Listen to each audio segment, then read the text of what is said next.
Allahu Akbar, Allahu Akbar.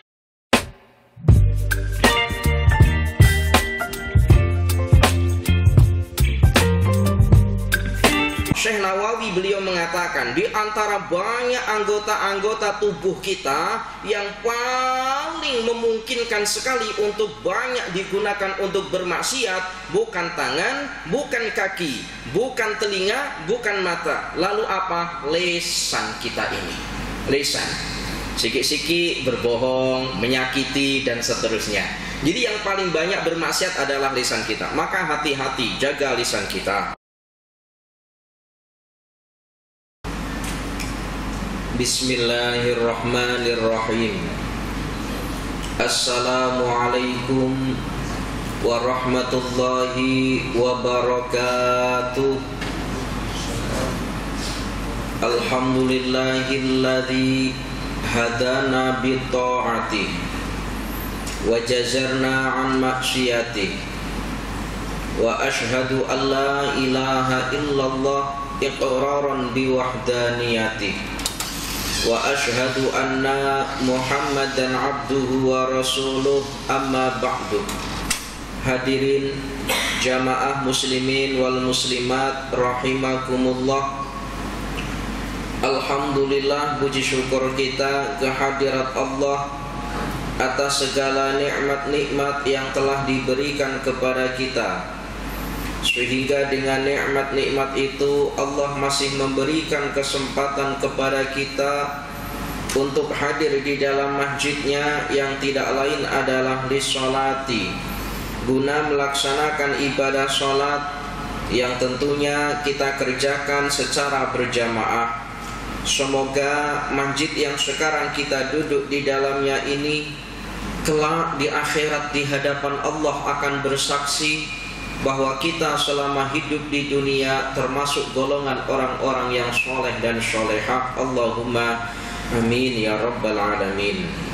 Para jamaah yang dirahmati oleh Allah, melanjutkan bahasan kita pada pertemuan minggu-minggu yang lalu, dalam satu hadis baginda Nabi Muhammadin sallallahu alaihi wasallam sampaikan, salasun munjiatun, ada 3 perkara yang menyelamatkan daripada azab.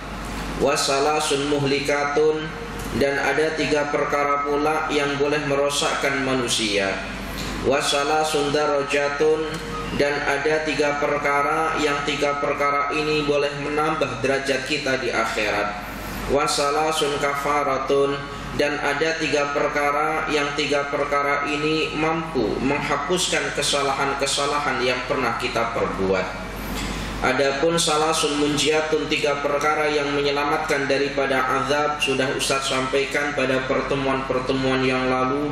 Wasalasun muhlikatun, 3 perkara yang merosakkan pun juga sudah Ustaz sampaikan. Wasalasun darajatun, 3 perkara yang boleh menambah derajat di akhirat, pada minggu yang lalu Ustaz sudah jelaskan panjang lebar. Wasalasun kafaratun, bahasan kita pada malam hari ini berkenaan dengan 3 perkara, yang mana 3 perkara itu boleh menghapuskan kesalahan-kesalahan kita yang lalu. Apa sahaja itu? Yang pertama, kata baginda Nabi, fa isbaghul wudu'i fis sabarat, menyempurnakan wudu di saat keadaan sejuk atau di saat cuaca dingin atau sejuk. Menyempurnakan wudu di saat keadaan atau cuaca sejuk. Biasanya kalau musim sejuk atau musim hujan, wudu kita kan cukup diambil rukun-rukunnya saja. Sunnah-sunnahnya tidak dikerjakan. Alasannya apa? Alasannya sejuk. Termasuk apa sunnah-sunnah dalam perkara wudhu itu apa? Termasuk begini, di dalam wudhu kita itu ada yang dinamakan dengan fardu wudhu, ada yang dinamakan dengan sunnah wudhu. Kalau fardu wudhu itu ya umpamanya pertama niat, kemudian membasuh muka, kemudian membasuh kedua tangan, kemudian membasuh kaki. Itu termasuk perkara-perkara mengusap rambut dan seterusnya, itu termasuk perkara-perkara yang menjadi fardunya wudhu. Nah, kalau dalam keadaan sejuk mungkin hanya fardu-fardunya wudu yang jumlahnya ada 6 itu saja yang kita kerjakan. Sementara sunnah-sunnahnya tidak kita kerjakan. Di antara sunnahnya itu apa? Di antara sunnah wudu adalah melebihkan basuhan anggota badan kita. Contohnya semisal tangan kita ini yang wajib dibasuh ini adalah mulai daripada ujung jari sampai daripada siku-siku. Sunnahnya macam mana? Ini betul ya, siku-siku ya. Sunnahnya macam mana? Bukan hanya setakat siku-siku, tetapi kita lebihkan siki. Sejuk Ustadz. Maknanya apa? Hanya kita basuh pada fardunya sahaja, sunnahnya tidak dikerjakan. Padahal yang demikian ini faisbahul wudu'i fis sabarat, menyempurnakan wudu di saat keadaan sejuk atau sangat dingin. Menyempurnakan di sini bermakna macam mana? Mengerjakan sunnah-sunnahnya juga. Bukan hanya fardunya, tetapi sunnah-sunnahnya juga dikerjakan sehingga sempurnalah wudu tersebut. Para jamaah yang dirahmati oleh Allah, keutamaan wudu baginda Nabi Muhammadin sallallahu alaihi wasallam.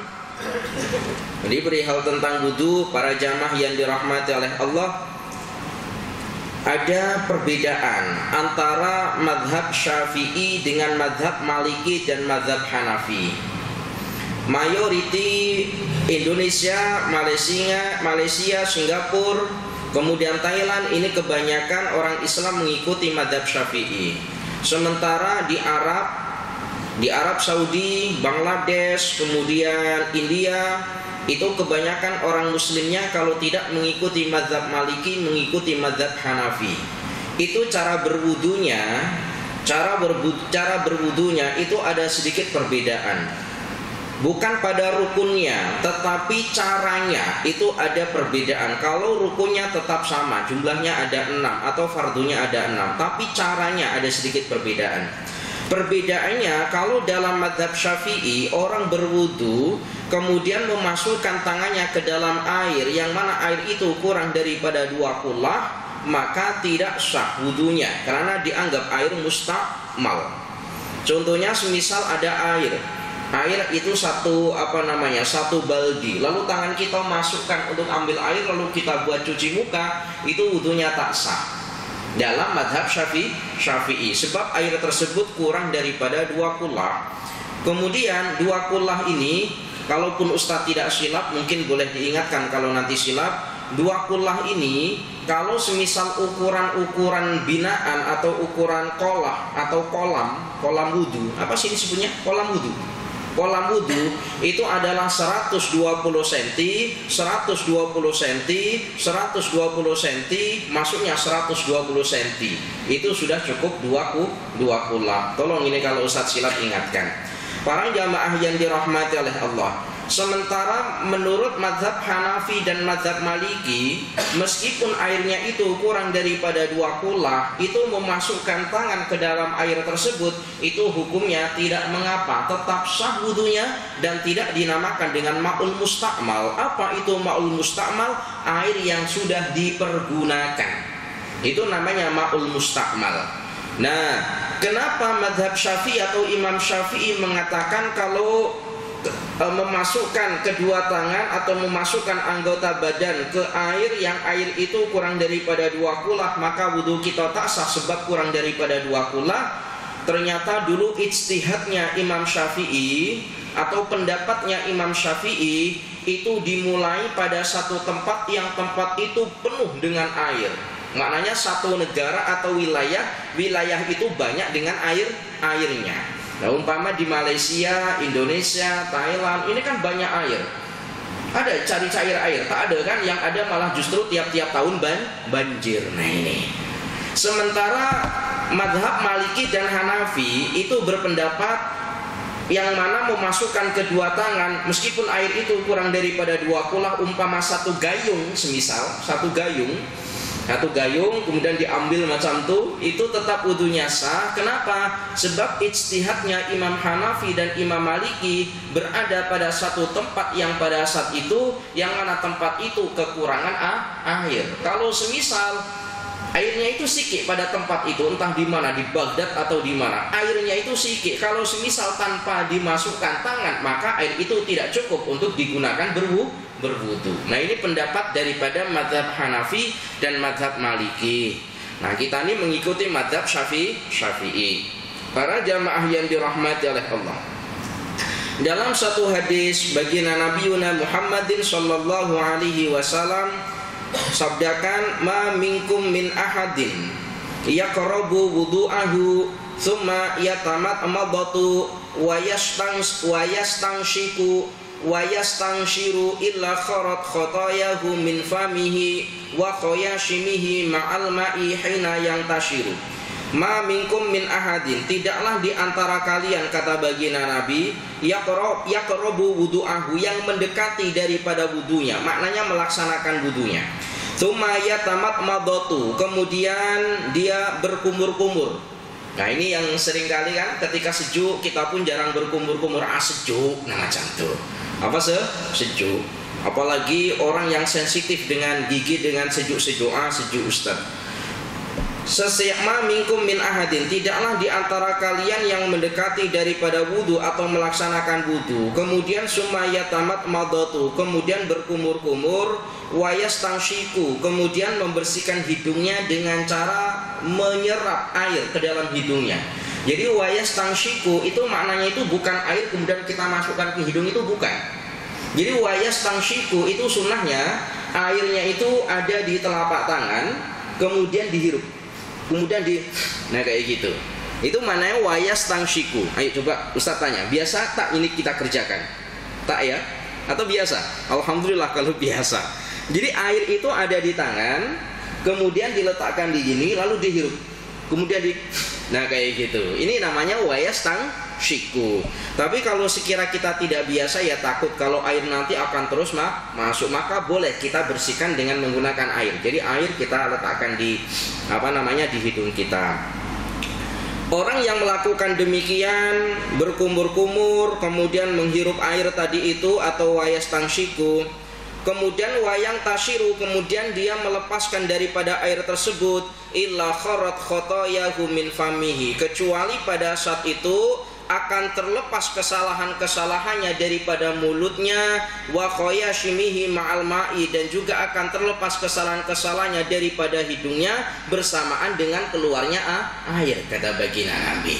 Para jamaah yang dirahmati oleh Allah, anggota badan kita ini, anggota badan kita yang kita basuh ini, anggota badan kita yang biasa kita basuh ketika berwudu atau selain daripada anggota badan kita, itu semuanya itu berpotensi untuk digunakan bermaksiat. Kita membasuh muka kita ada mulut kita yaitu berpotensi untuk bermaksiat, hidung kita berpotensi untuk maksiat, telinga kita berpotensi untuk maksiat, tangan juga berpotensi untuk maksiat, kaki juga sama. Berpotensi itu maknanya memungkinkan digunakan untuk bermaksiat. Namun di antara anggota badan kita itu diterangkan dalam kitab Kasyifatus Saja, nanti setiap anggota badan kita itu nanti di akhirat oleh Allah akan ditanyakan, oleh Allah akan dimintai pertanggungjawabannya. Umpamanya mulut kita berbuat apa saja di dunia, itu akan dimintai pertanggungjawabannya. Kaki kita, mata kita, telinga kita, dan yang menjawab pertanyaan-pertanyaan Allah atau pertanggungjawabannya itu, yang menjawab itu bukanlah lisan kita, bukan mulut kita. Itu di dalam surat Yasin itu diterangkan, dalam surat Yasin itu dijelaskan, ya Allah, wa tukallimuna aydihim wa tashhadu arjuluhum bima kanu yaksibun. Itu apa ayat sebelumnya itu?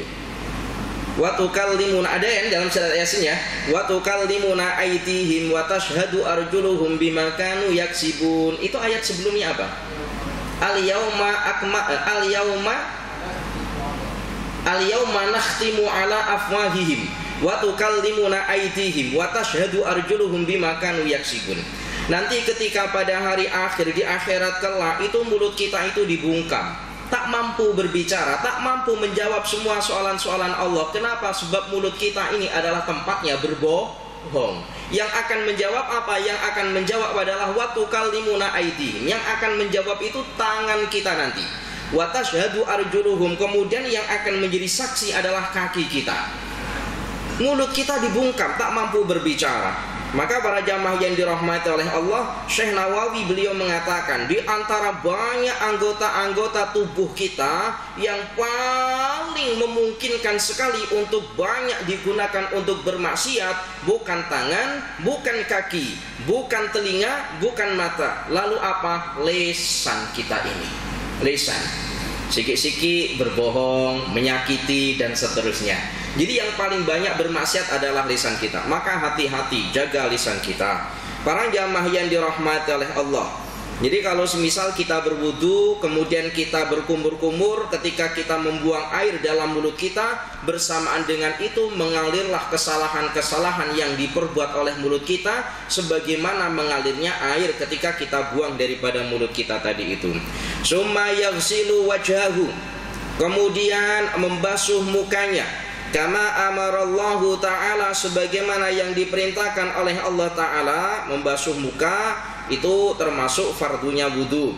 Illa kharat khataya wajhihi min atrafi lihdi ma'al ma'i. Ketika kita membasuh muka, kemudian ketika kita membasuh muka, mengalirnya air yang turun daripada lihyah kita atau daripada janggut kita bersamaan dengan mengalirnya atau jatuhnya air itu, maka hilanglah kesalahan-kesalahan yang ada pada muka kita. Mengalir bersama dengan air tersebut. Subhanallah. Summa yaghsilu yadayhi. Lalu yang dinamakan dengan muka itu mana? Yang dinamakan dengan muka itu mana? Muka ya itu, Ustadz itu yang mana? Nah ini pertanyaannya. Nah ini saya hati-hati. Yang dinamakan dengan muka itu mana? Atau wajah itu mana?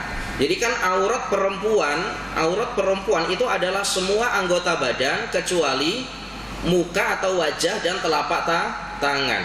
Lalu yang dinamakan dengan muka mana? Nah ini pertanyaannya. Muka itu adalah ketika dilihat daripada depan itu nampak, itulah yang dinamakan dengan muka. Kalau daripada depan itu tidak nampak, maka itu tidak dinamakan dengan muka. Contohnya apa? Ini apa namanya? Dagu. Dagu ini aurat.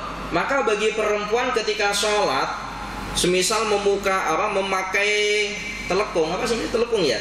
Memakai telekung umpama ini contoh saja. Misal memakai telekung, yang telekungnya itu diikatkan di sini, ini tidak sah sholatnya karena masih membuka aurat, karena ini bukan termasuk wajah. Yang termasuk wajah mana? Apabila dilihat daripada depan itu nampak, maka itu wajah. Ini tidak nampak, maka termasuk aurat. Maka hati-hati. Seringkali saya nasihatkan, tolong ini bagi perempuan khususnya, ya umumnya ya semua kalau punya anak perempuan diingatkan. Telekung itu ada dua jenis. Yang pertama itu telekung yang mulai daripada atas sampai bawah itu jadi satu. Paham ya ini ya? Telekung yang daripada atas, Ustaz, saya tak pernah pakai telekung, jadi saya tak paham. Nanti sampai rumah tengok punya istrinya. Nah ini. Jadi telekung itu ada dua jenis. Yang pertama daripada atas sampai bawah itu jadi satu. Jadi masuk kayak macam jubah. Kemudian yang kedua, telekung itu jenisnya terpisah. Ada yang daripada atas sampai bawah, sampai setengah, kemudian disambung lagi dengan umpama sambungan lagi. Untuk telekung yang pertama, itu analisa saya itu tidak membahayakan. Tidak membahayakan maknanya macam mana? Tidak membahayakan sampai terjadinya kasful aurah, sampai terjadi terbukanya aurat. Tetapi untuk jenis telekung yang kedua itu hati-hati, sangat memungkinkan sekali untuk terbukanya aurat. Contohnya macam mana? Tadi yang jenis yang kedua itu terpisah ya. Jadi atas, kemudian sini terpisah, kemudian ada lagi nanti sambungan di bawah. Nah itu ketika takbiratul ihram Allah itu memungkinkan yang daripada bawah itu terangkat. Sehingga apa? Sehingga kalau nampak ini sudah berarti disebut dengan kasful aurah, membuka aurat. Maka hukum sholatnya tidak sah karena terbukanya aurat. Paham ya? Nah ini kalau semisal baru mula takbir. Nah kalau semisal terus pada takbir yang diulang-ulang macam mana? Ya tentu tidak sah lagi sholatnya. Nah ini hati-hati sekali. Tolong ini untuk yang perempuan hati-hati. Ustadz, kalau ada orang sholat lalu tiba-tiba kipas itu kuat. Apa namanya? Kipas itu kuat, kita tengah sholat, tiba-tiba kipas itu kuat, beng. Kemudian membuka kain sarung kita, kain pelikat kita terbuka, sehingga nampak auratnya. Batal apa tidak sholatnya? Gimana? Itu kan terbuka auratnya. Jawabnya tidak batal. Tapi dengan catatan ya, bukan terus kemudian tidak batal. Kan tidak batal, sejuk doh tak apa. Nah, ini. Bukan macam tuh. Tidak batal. Dengan catatan apa? Dengan catatan kita boleh terus menutupnya. Sebab terbukanya itu sebab alamiah. Mananya alamiah bukan karena kesengajaan kita. Kalau kita sengaja membukanya ya tentu batal. Kemudian yang kedua, kalau itu berlaku terus menerus, maknanya dalam masa yang panjang, maka ya tetap membatalkan sholat. Jadi kalau terlalu lama itu ya tetap membatalkan sholat. Nah ini perlu hati-hati. Para jamaah yang dirahmati oleh Allah. Summa yaghsilu yadayhi ilal mirfaqaini. Kemudian kata baginda Nabi, membasuh kedua tangannya ilal mirfaqaini, pada dua siku-sikunya. Ini pada dua siku-siku. Illa kharat khataya yadayhi min atrafi anamilihi. Tidak lain ketika dia membasuh daripada kedua tangannya sampai siku-sikunya, ketika mengalirnya air bersama dengan mengalirnya air yang turun daripada ujung jarinya, bersama dengan itu hilanglah kesalahan-kesalahan yang dibuat oleh tangan kita. Subhanallah. Para jamaah yang dirahmati oleh Allah, membasuh tangan dalam istilah berwudu itu ada yang dinamakan dengan mashu, ada yang dinamakan dengan ghuslu. Apa itu perbedaan? Kalau mashu itu artinya mengusap, kalau ghuslu itu artinya membasuh. Apa beda mengusap dengan membasuh? Kalau mengusap itu tidak disyaratkan airnya mengalir, tapi kalau ghuslu membasuh itu disyaratkan airnya kena mengalir. Mengalirnya itu adalah dengan sendirinya, bukan mengalir disebabkan karena benda yang lain. Contohnya apa? Mengalir dengan sendirinya. Contohnya umpamanya terkena air sikit, lalu kemudian dikasih kipas sehingga dia mengalir. Berarti ini mengalir bukan sebab sendirinya, ada benda yang lain. Maka ini tidak dinamakan dengan membasuh. Karena airnya mengalir tidak dengan sendirinya disebabkan karena benda yang lain. Boleh paham ya kalimat ini ya? Nah, para jamaah yang dirahmati oleh Allah. Kemudian ketika kita membasuh tangan, ini pun dijelaskan oleh para tok-tok guru, meskipun Ustaz tak jumpa kitabnya di mana, tetapi tok-tok guru itu menjelaskan.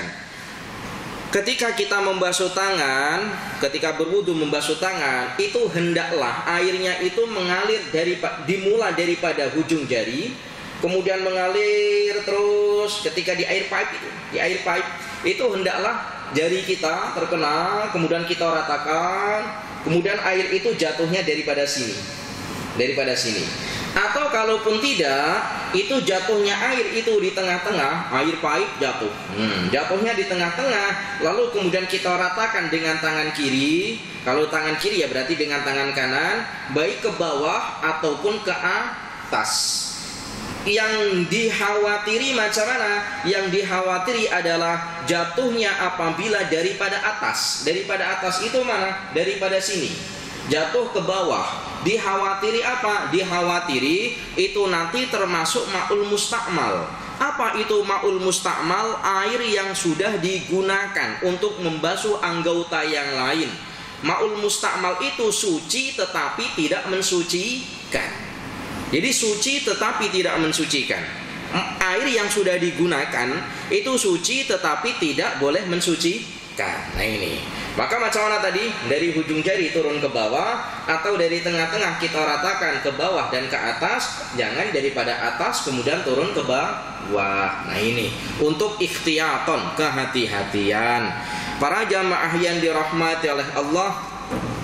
Kemudian tangan kita itu yang termasuk dianggap tangan itu macam mana? Yang dimaksud dengan tangan itu adalah kulit-kulit yang nampak oleh mata. Sementara kulit yang tidak nampak oleh mata itu tidak dianggap sebagai kulit yang wajib dibasuh pada tangan. Contohnya macam mana? Contohnya ya kulit yang ada di ujung di kuku kita ini, yang paling ujung. Yang paling ujung. Itu kan ini kan tertutup ya. Ini tertutup. Tapi kalau semisal gini kan terbuka. Maka kulit yang ada di ujungnya jari ini tidak wajib untuk kita basuh. Adapun bagi mereka yang punya kuku semisal, nah kukunya panjang. Ustaz, kuku itu wajib dibasuh apa tidak? Ya tentu wajib dibasuh karena itu anggota daripada tangan. Baik yang zahirnya ataupun yang batinnya. Zahirnya mana? Atasnya dengan yang yang bawahnya. Kalau kukunya panjang, umpamanya dia berwudu hanya semacam ini, kira-kira bawahnya itu terkena air apa tidak? Kemungkinan tidak.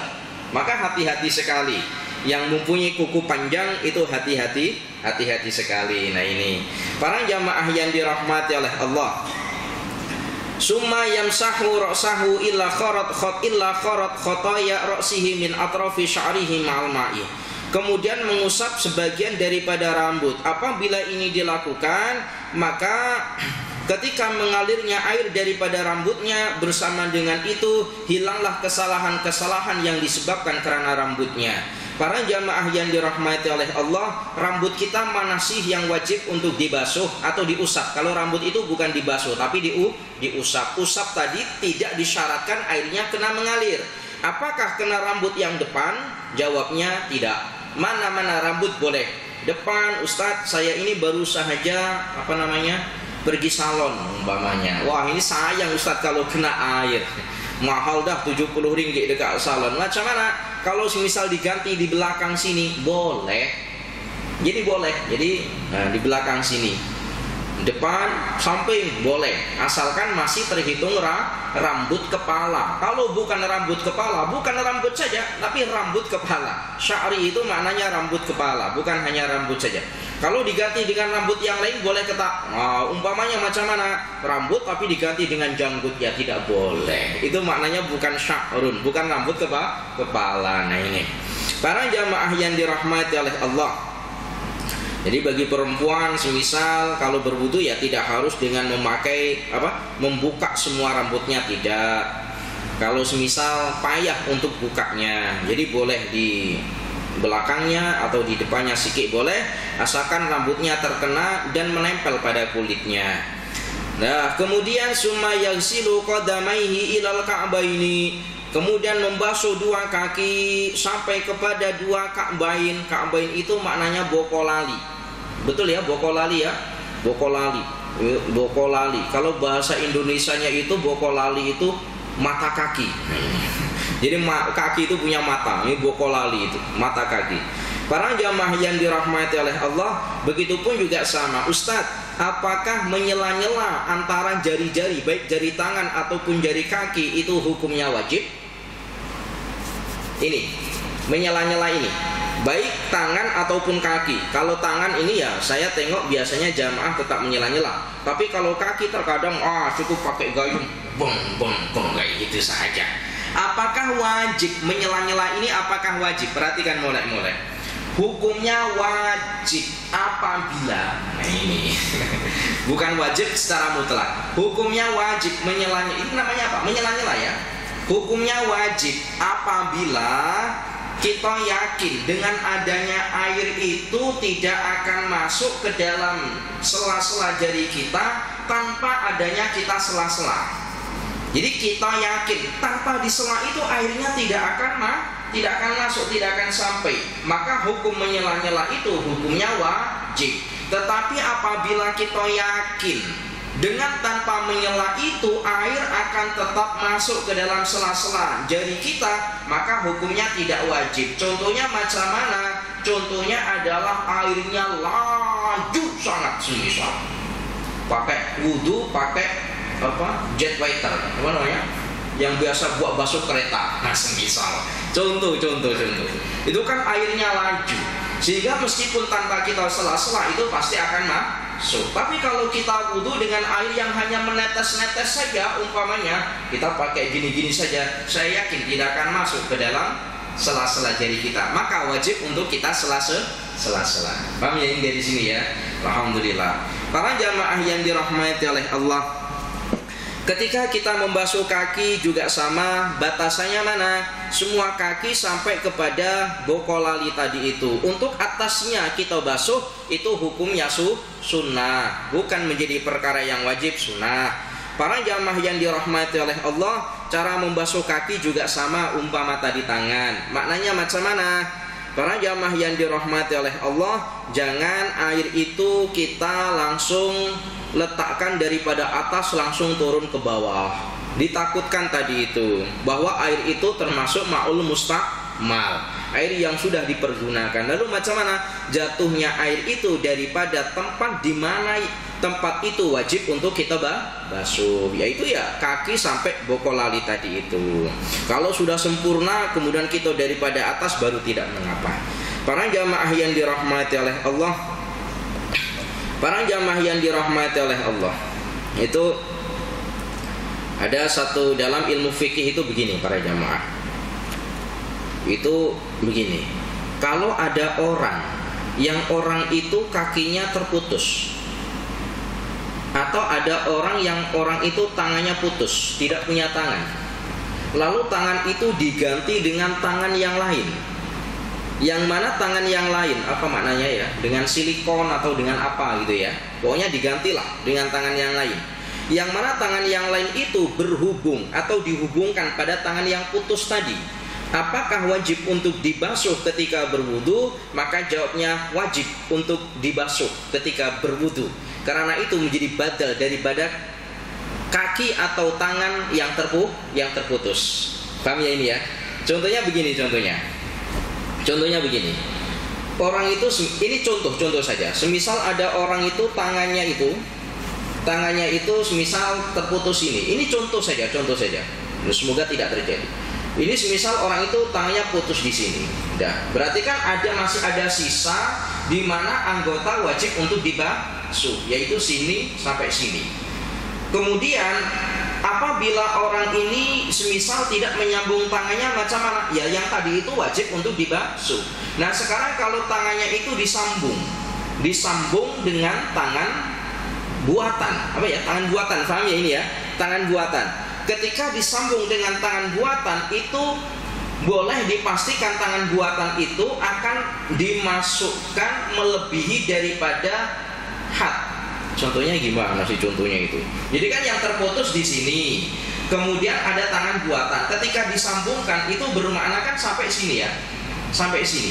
Ini tidak, lalu tangan yang ada di sini nih, tangan yang kulit yang ada di sini itu kan masih anggota wudu. Ketika berwudu apakah harus diambil? Jawabnya, kalau semisal itu tidak subut, artinya tidak artinya sudah melekat yang memang tidak boleh lagi dilepas, maka tidak perlu dipaksa untuk dilepas, tetapi atasnya wajib untuk dibasuh. Paham ya ini ya? Karena sudah melekat. Bahkan dalam pendapat yang lain itu bukan hanya pada atasnya, ya semuanya itu wajib untuk dibasuh karena sudah bersambung dengan tangan tadi itu.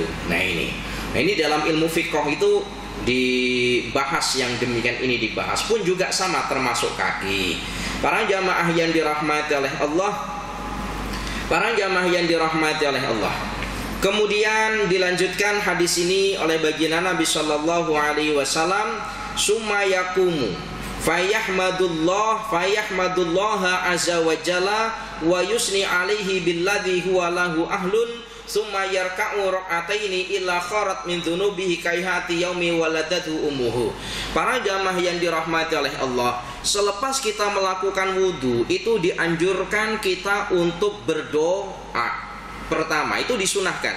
Jadi selepas kita berwudu itu disunahkan untuk berdoa. Selepas berdoa itu ada lanjutannya, disunahkan untuk sholat 2 rakaat. Yang sholat 2 rakaat ini dinamakan dengan sholat wudu. Tapi ini ya saya kira jarang sekali melaksanakan. Ayo coba hari ini siapa yang sudah melaksanakan sholat 2 rakaat wudu? Jarang ya, karena tidak masyhur sholat ini, betul ya. Padahal baginda Nabi sampaikan, apabila ini dikerjakan, wudu, menyempurnakan wudunya, yang pertama, menyempurnakan wudunya bermakna melaksanakan sunnah-sunnah dalam wudu, bukan hanya fardunya saja. Kemudian selepas wudu dia berdoa, selepas berdoa dia melaksanakan 2 rakaat yang melaksanakan sholat 2 rakaat yang dinamakan dengan sholat sunnah wudu. Maka apabila demikian ini dikerjakan, maka dia umpama orang yang baru lahir daripada ibunya. Maknanya apa? Semua dosa-dosanya dihapuskan, bersih, umpama bayi yang barulah lahir. Nah, sholat sunnah wudhu ini macam mana? Para jamaah yang dirahmati oleh Allah, sholat sunnah wudhu ini adalah ketika kita selepas wudhu, kemudian kita terus melaksanakan sholat. Nah, sholatnya ini 2 rakaat. 2 rakaat ini niatnya usolli sunnatal wudhu'i rakaataini mustaqbilal kiblati sunnatalillahi ta'ala. Dan sholat umpama biasanya. Nah, keistimewaan sholat sunnah wudhu ini boleh dikerjakan bila-bila masa, bahkan pada waktu yang diharamkan sekalipun untuk melaksanakan sholat, kita disunatkan untuk melaksanakan sholat sunnah wudhu. Umpamanya apa? Sholat waktu-waktu yang diharamkan untuk dilaksanakannya sholat, umpamanya selepas ibadah sholat asar, haram untuk melaksanakan sholat. Lalu kita wudhu, selepas wudhu kita sholat sunnah 2 rakaat sholat sunnah wudhu, itu sunnah, tidak mengapa. Selepas subuh juga sama, ketika matahari ada tepat di atas kepala kita juga tidak mengapa. Boleh kita melaksanakan sholat sunnah wudhu. Tapi kira-kira kita pernah tak melaksanakannya ini kira-kira? Kalau pernah alhamdulillah, kalau belum pernah wa na'udzubillah berarti. Alhamdulillah wa na'udzubillah. Yalah, kerjakan, sekali-kali kerjakan. Para jamaah yang dirahmati oleh Allah. Kemudian para jamaah yang dirahmati oleh Allah, kemudian perkara wudu itu disunatkan. Perkara wudu, jadi wudu itu ketika kita sudah dalam keadaan punya wudu, lalu boleh apa tidak Ustadz kita berwudu kembali? Boleh, boleh, dan itu sunnah hukumnya. Jadi kita sudah punya wudu, kemudian kita wudu kembali, itu hukumnya tidak mengapa. Dalam beberapa perkara itu kita disunatkan sebelum kita melakukan perkara tersebut untuk wudu. Di antaranya adalah perkara-perkara tersebut adalah ketika kita hendak melaksanakan tidur. Dalam salah satu hadis baginda Nabi Muhammadin sallallahu alaihi wasallam bersabda, "Man bata tahiran fi syi'arin tahirin." Sesiapa yang bermalam dengan keadaan suci. Tidur itu maknanya bermalam. Sesiapa yang bermalam atau tidur dalam keadaan suci, bata ma'ahu malakun fi syi'arihi, maka bersamanya dia ditemani oleh seorang malaikat.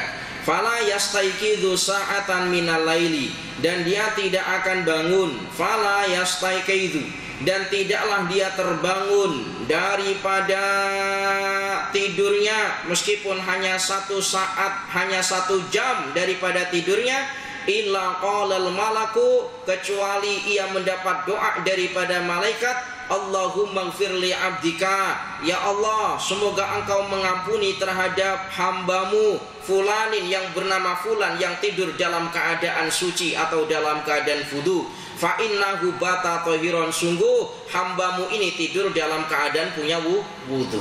Maksudnya begini para jamaah, ketika kita tidur, sebelum tidur kita ada wudu, maka pada saat itu ada malaikat, yang malaikat itu senantiasa mendoakan kita. Dalam tidur kita itu didoakan oleh malaikat dengan doa Allahumma ighfir li abdika, ya Allah, semoga engkau mengampuni hambamu, yang mana hambamu ini fa innahu bata tahiran, sesungguhnya hambamu ini tidur dalam keadaan suci. Nah, kalau doa itu doa yang bersumber daripada orang, mungkin doanya tidak mustajabah. Orang itu berpotensi untuk melaksanakan maksiat. Ini doa yang bersumber daripada malaikat. Malaikat dekat kepada Allah, malaikat tidak pernah bermaksiat kepada Allah, maka tentu doa malaikat adalah mustajabah, dikabulkan. Subhanallah. Para jamaah yang dirahmati oleh Allah, Ustadz, kan sia-sia saja Ustadz. orang tidur.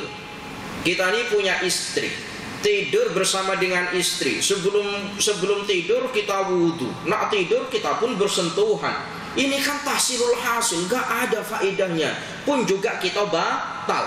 Faham ya? Faham ini ya? Dalam perkara ini tidak mengapa. Yang dianjurkan adalah sebelum tidur. Ketika kita nanti semisal hendak tidur bersama dengan istrinya, semisal lalu bersentuhan kulit, lalu batal wudhu kita, apakah kita kemudian perlu mengulang daripada wudhu? Kalau macam itu ya sampai pagi kita tidak tidur. Sampai pagi tidak tidur. Dalam perkara ini tidak mengapa. Jadi sebelum tidur kita wudhu, meskipun nanti bersentuhan kulit dengan istrinya tidak mengapa. Tidak mengapa itu maknanya apa? Tetap memang batal wudhunya, tetapi fadilah wudhu dalam perkara ini tetap mendapat. Kemudian jangan kemudian, wah kalau macam ini berarti tidurnya ini Ustaz kena jauh-jauh daripada istri. Bukan, itu malah salah nih, itu malah salah. Para jamaah yang dirahmati oleh Allah, itu baginda Nabi itu menggambarkan wudhu ketika tidur itu adalah berupa ukadun.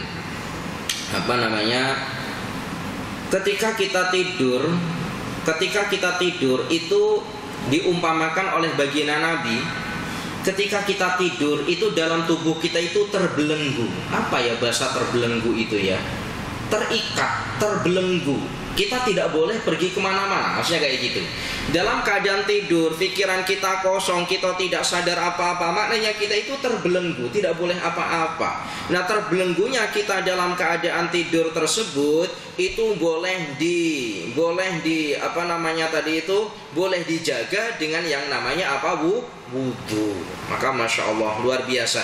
Ini tolong kalau boleh dikerjakan. Para jamaah yang dirahmati oleh Allah, cukup insyaallah kita lanjutkan pada pertemuan yang akan datang.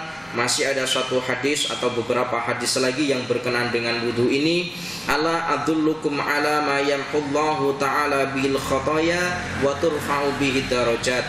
Itu pernah baginda Nabi sampaikan kepada sahabat, wahai sahabat, adakah kalian nak aku sampaikan kabar yang mana kabar itu berkenaan dengan sesuatu yang sesuatu itu apabila dikerjakan maka yamhullahu ta'ala bil khataya, maka Allah akan menghilangkan kesalahan-kesalahan tersebut, wa turfa'u bihi darajat, dan Allah akan meninggikan derajat bagi orang yang mengerjakannya. Lalu para sahabat mengatakan, nah iya wahai baginda Nabi, nah. Dulu itu sahabat kalau ditanya macam itu, adakah aku nak sampaikan? Ya baginda Nabi, nak sampaikan apa yang hendak engkau sampaikan. Dulu, kalau sekarang ada orang demikian, wahai jamaah, adakah kalian nak aku sampaikan sesuatu berita yang baik perihal tentang ilmu? Tak payah ada ustaz, waktunya sudah habis. Nah ini apa waktunya sudah habis, ya sudahlah. Insyaallah kita masih ada kesempatan lain hari. Insyaallah Ustaz sambung. Al-afu minkum, mohon maaf apabila ada kesalahan. Ihdinas siratal mustaqim. Assalamualaikum warahmatullahi wabarakatuh.